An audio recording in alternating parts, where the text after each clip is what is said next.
Good morning, everybody. This is Kobe Rex, and I'm here with Heather Berkeley. Thank you so much for taking some time to watch our Monday morning update on the mortgage market. So, we're really excited today to chat about President Trump is coming into office in a week. So, how is that impacting the markets? California wildfires, how is that impacting things? And then we had an unemployment report that came out on Friday. So lots of different things to dive into. So let's get straight to the markets. Let's go to.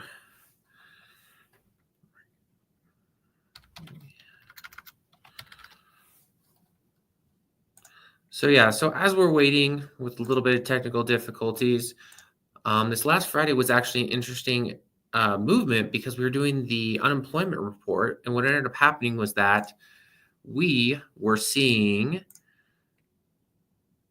a significant change in rates.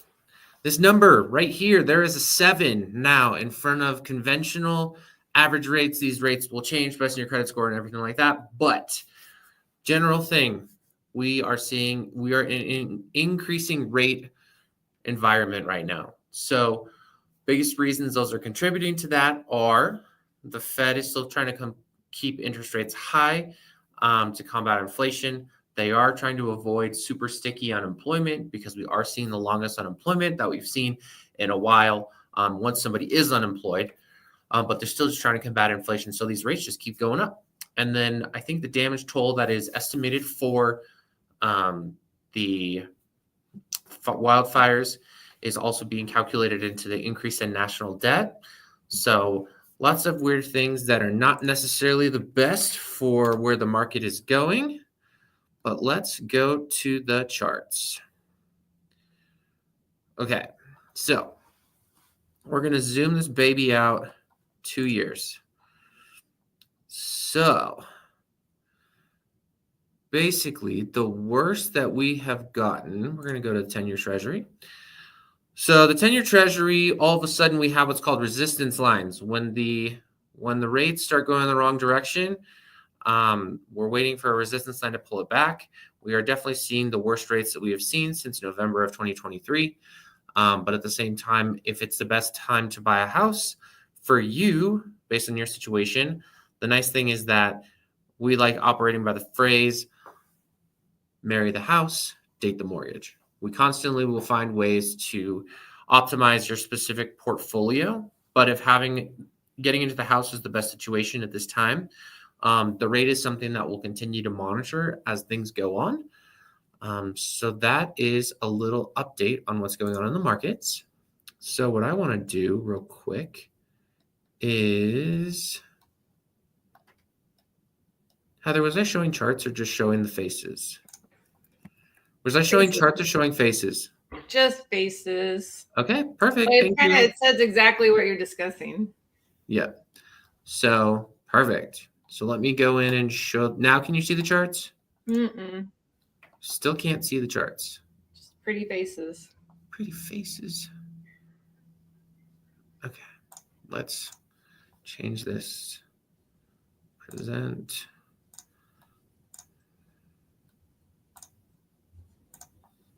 Okay, now can you see the charts? Yes. Okay. Welcome to the 10-year. So 10-year, as I said, worst that it's been since November 2023. We are waiting. This could go all the way as high as 5. So if you are looking to purchase, we are definitely trying to lock your rate today because there is a little bit of uncertainty. So what I'm really excited about is instead of just looking at charts, we have a very special presentation that Heather has put together for us. That's going to be talking a little bit about how to use discount points as a way to lower your rate in situations where that might make sense. So I'm going to, do you see the slides? Yep, I can see the slides. Okay, Heather, let's take it away. All right, good morning. So I just wanted to discuss the rate buy down and how you can use this as a strategy to help your buyers. So we'll be discussing points, explaining how a discount point is applied, and then where's the benefit. Next, or I should say click. So you found the perfect house, or really your buyer found the perfect house, and there's like sparkles all around it. A great thing to benefit would be to build that strategy into the offer. So building in concessions, we're seeing kind of like 50-50 really come in with concessions or without. Cool. So how does that work? So say that someone's asked for maybe a $7,000 concession, $10,000 concession. Now we can play with the interest rate. So what we can do is do a discount fee is what it shows up. And then that's a little bit confusing for people when you say discount, because I even had a buyer on Friday was like, well, did you apply my discount? But actually what it is you're telling the lender, I will pay you upfront if you will please lower my interest rate for a time for the life of the loan. So you're paying a fee upfront. It's not really, it is being discounted because over time you're going to pay less. So the fee is put into points and it's converted to a percentage. And basically this graph shows the two different directions. So as you're paying towards your principal versus the ownership of the home. So the fees that can be applied, 1 point is 1%, 2.2%, 3.3%, and so on and so forth. At some point, it's just going to come too expensive and you're not going to be able to utilize it. All right. Oops. You go back one. Yes. Yeah. Okay. So this is how you're going to lower the interest rate. Like I said, the fee is in points and 1 point will be 1%. Oh, whoops. I guess I did already say that. You can go to the next. All right. So what does it end up looking like? So for a $400,000 loan, if you pay 1 point, it's going to be $4,000. 2 points, $8,000. 3 points, $12,000. And the matrix that we're looking at, it's really not that clean. There's a bit more involved, but to be simple, here we go. So the seller's concession of $10,000 would then leave $2,000 towards closing costs if we applied $8,000 to a point buy down. Perfect. So then what you have to look at on our end, we start having these discussions with the borrower, and that is at what point is it effective? So we're to that same scenario. We have 2 points. It's at $8,000, and the payment is now $2,636 for the year or for the month. Sorry. And then if we go up a whole point to $12,000, we've added $4,000 to the fee, but then our monthly payment only went up to $2,000 or went down $2,570. So the difference between the two is going to be a $66 a month savings. So now your borrower is just paying less in $66 a month. That's maybe a Starbucks bill. So it doesn't seem like it's going to be that helpful. So over the year, it's going to be roughly $800 for 3 points. And 3 points, remember, it costs you $12,000. So then how do we figure out if it's worth it? We're going to take the cost and then we're going to look at the savings, divide the two, and then we're going to figure out how many years until you make it up.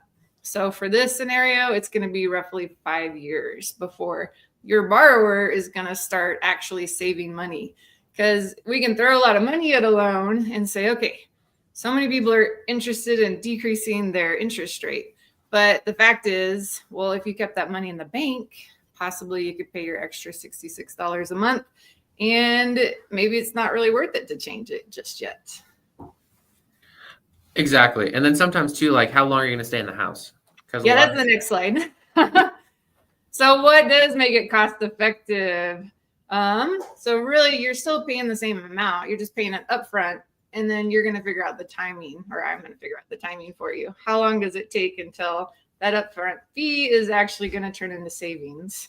So when you think about it, most people are moving between 3 to 7 years, or refinancing, or accessing your equity. So 3 to 7 years. So if you have someone, they want to put down that $12,000 towards a loan, but they're going to move in 3 years, it's not effective because it's 5 years before they actually recoup the cost.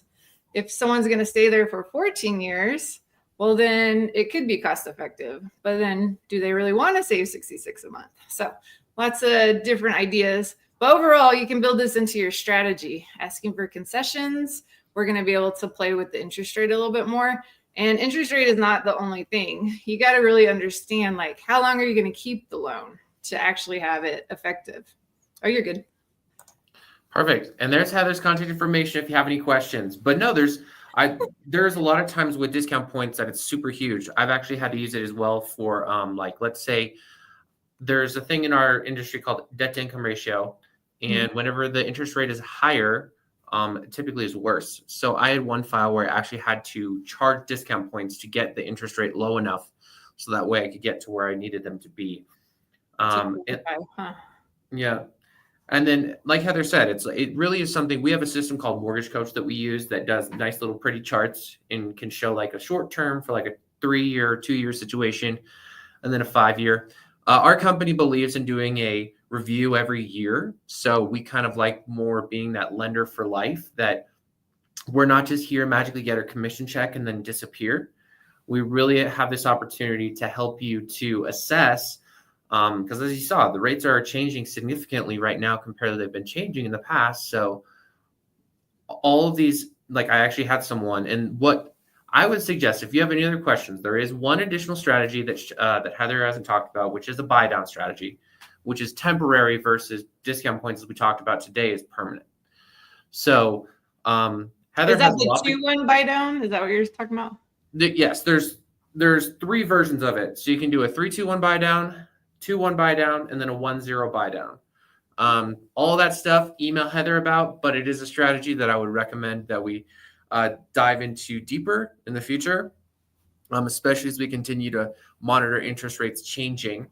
Heather, do you have any other points that you would like to emphasize on? No, that was going to be my next question. Is like, yeah, we should have a presentation about that and the cost effectiveness between the 2 scenarios, because you can definitely calculate it out, figure out how much you spent over the life of your loan. Oh, it's nice thing about our industry is it's not all fluffy. It's very black and white. So, but no, I actually have somebody last year that did a 1-0 buy down, which basically means they bought the rate down by 1% for 1 year. So they're now waiting to see what happens in June or before then, if we could refinance it. So that way they don't have to eat the higher interest rate. But if interest rates continue in the direction they're going, it doesn't make sense to refinance. So, well, I guess that would be my one point is whenever we've been recently doing analysis of people who purchased a year ago, we're already seeing cost savings with last month's interest rate. Right now, it's a whole new world. But so really if they bought the points down, it probably wasn't cost effective for them to pay extra for that if they're just going to refinance it 1 year. Yeah, for the 1-0 buy down, it was, a lot of people do view lending as like kind of like a casino where they're like, I'm just going to try to do this with the best information I have. So at the time, it was more cost effective for them to not refinance, to just do a 1-0, because they initially wanted to do a 2-year buy down, but they couldn't. They could only do a 1 year with the finances they had. So I still believe when I talked to them the other week that they were still believed that they were doing the right situation. And honestly, the worst part about our industry is nobody really knows what the Fed's going to do. And literally in a week from now, we have an inauguration. So the world by May could look a lot different. So we're going to say all the boring stuff that I would just still be, if you want to buy this summer, which is typically when people like to buy, you just got your tax return, should be coming here in the next week or next month or 2, and just get yourself ready. But that's kind of where, for those buy downs and all these calculations, we're really giving our best snapshot. But if we had a crystal ball, I would be probably on a beach somewhere instead of just doing loans every day. So true. So true. Well, cool. Well, thank you so much, everyone, for joining today. Heather's information is up there. We'd love to go into a deeper discussion about any of this discount points. If you need any sort of help with getting a loan, Heather is the girl to reach out to. Use their contact information there. We actually, next time, we should put a QR code on the screen that if somebody wants to just scan it and go to our Flowify link, we would love to get an application in and discuss your options with you. Bye. Thank you. Okay. See ya.